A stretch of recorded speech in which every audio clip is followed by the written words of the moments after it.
Magandang umaga at isang mapagpalang araw sa inyo mga tol. Ngayong araw, taong 2026, buwan ng April, ay naisipan ng buong pamilya na mag-swimming at mag-relax. At dahil nga sa sobrang taas ng gasolina, sinubukan muna naming maging praktikal. Kaya naghanap kami ng alternatibong lugar na mas malapit, along Metro Manila. Tara mga tol, samahan nyo kami.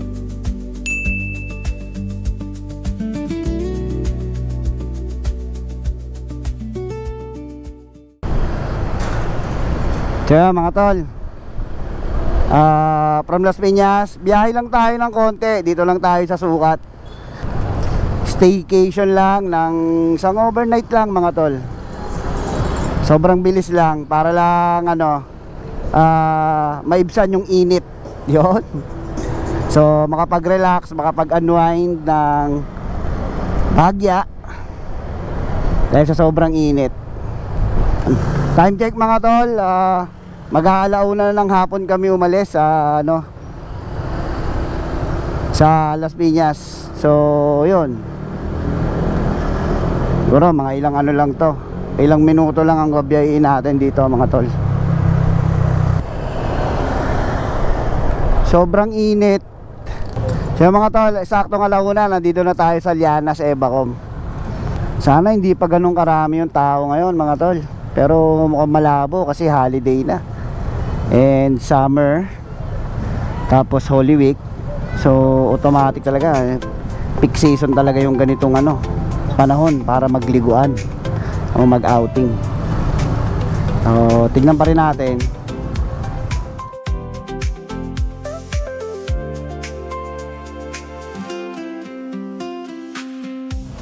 Okay mga tol, nandito na tayo sa San Antonio Valley. San Antonio Valley 1.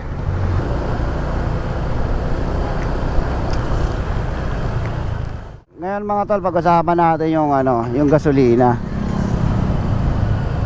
Sobrang taas ng gasolina ngayon mga tol. So dun sa pinapagasan ko, so as of now, April 2, 2026, ang premium na pinapalagay ko rito mga tol is pumapalo ng 105 per liter. So medyo masakit talaga mga tol, no? Good thing na motor lang yung dala natin. How much more sa mga naka 4 wheel. So talagang masakit para sa kanila mga tol.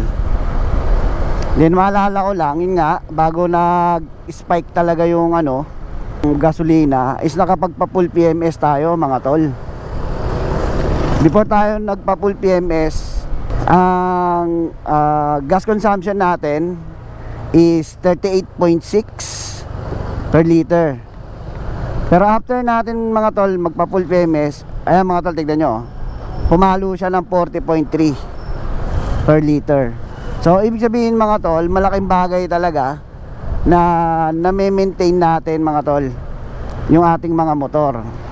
Like yung full PMS nga na sinasabi ko, yung CVT cleaning, yung throttle body cleaning, at yung mga iba pang checking mga tol, calibration.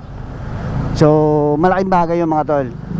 Kung hindi nyo pa napanood yun, lalagay ko sa description yung link para mapanood nyo mga tol. So sobrang laking bagay talaga mga tol. Huwag natin tipirin, lalong mapapamahal ang gastusin natin kapag tinipid natin.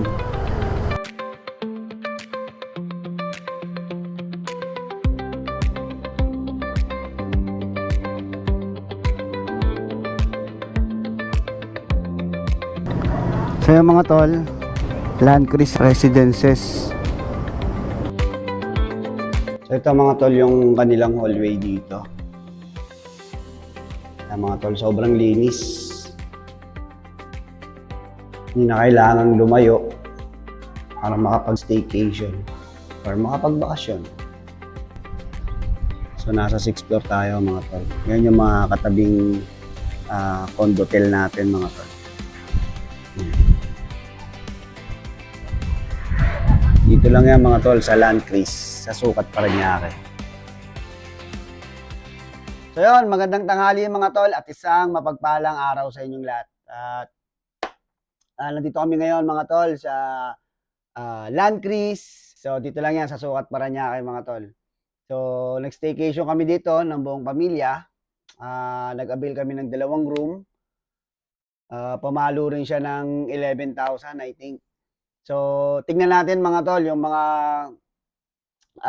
lugar dito o yung itsura ng room na na-avail natin. So tingnan natin mga tol. Ayan mga tol, so ito yung itsura ng isang kwarto na na-avail namin. So dito, mayroong maliit na kitchen. Yan. Ito, may refrigerator. May microwave oven. TV. Tapos may 2 bed. Tapos meron ditong overlooking. Ayan mga tol, yung makikita nyo. So nasa 6th floor nga pala kami mga tol. Ayan, so pwede tayong lumabas dyan. So ngayon naman, punta naman natin mga tol yung pangalawang room na na-avail natin. Let's go. So ito yung hallway. Ayan mga tol. Okay, dito lang sa tabi mga tol. Andito, yung isa pang. Ayan mga tol.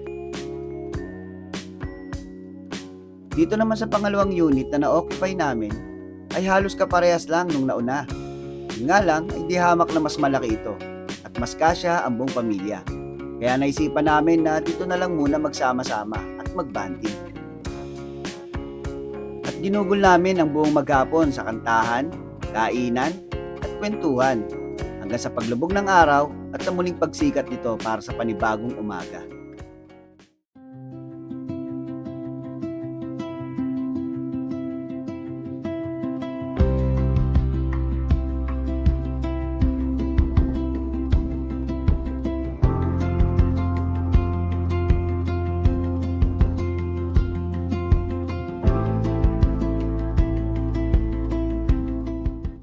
Bago pa pumutok ang araw, naghanda na kami ng almusal para may lakas sa panibagong mga activities na gagawin.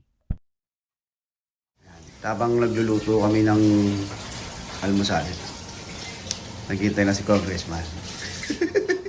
Hey. Yeah, good morning mga tol. Nandito tayo ngayon sa balcony. So, ayan. Kitang-kita natin mga tol si Haring Araw.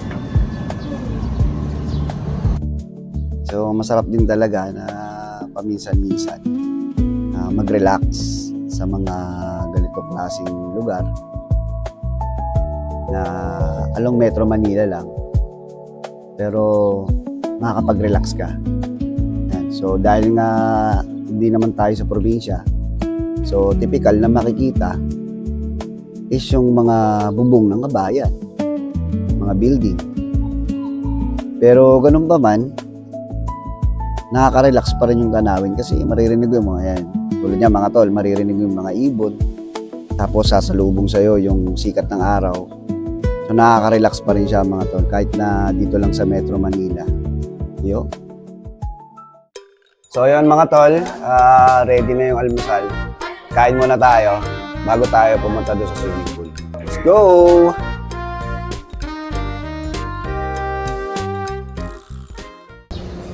So yun mga tol, papunta tayo sa swimming pool nila. So tingnan natin. Let's go!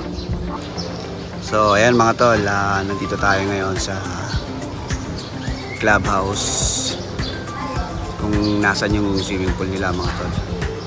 So sakto yung oras natin na nagpunta. Kasi 8 o'clock, 8 a.m. yung saktong bukas ng swimming pool.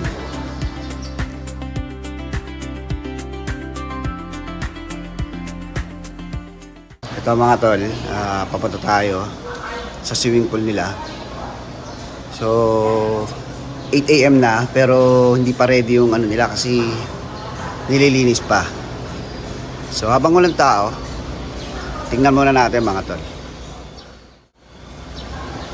So ito yung swimming pool nila. So medyo mahaba-haba din to mga tol. Tapos tara baba tayo. Dito yung pangbata. Ayan mga tol. Ayan.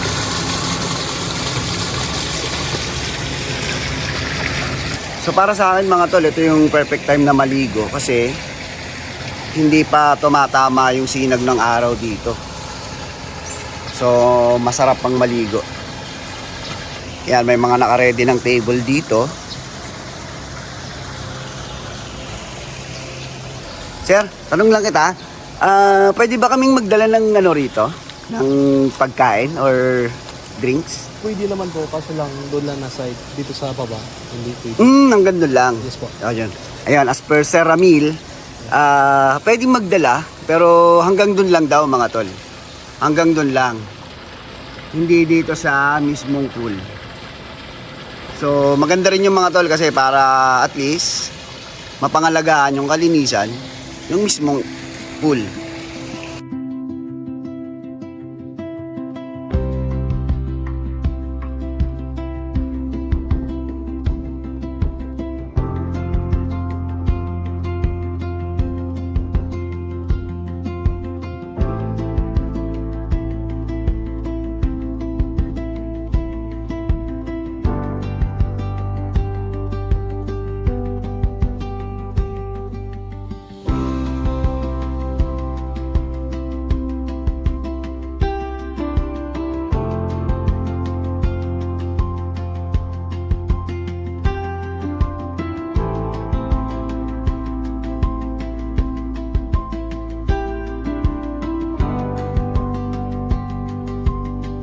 Sa buhay ng isang tao, kailangan talaga ng break para mag-unwind at makapag-relax.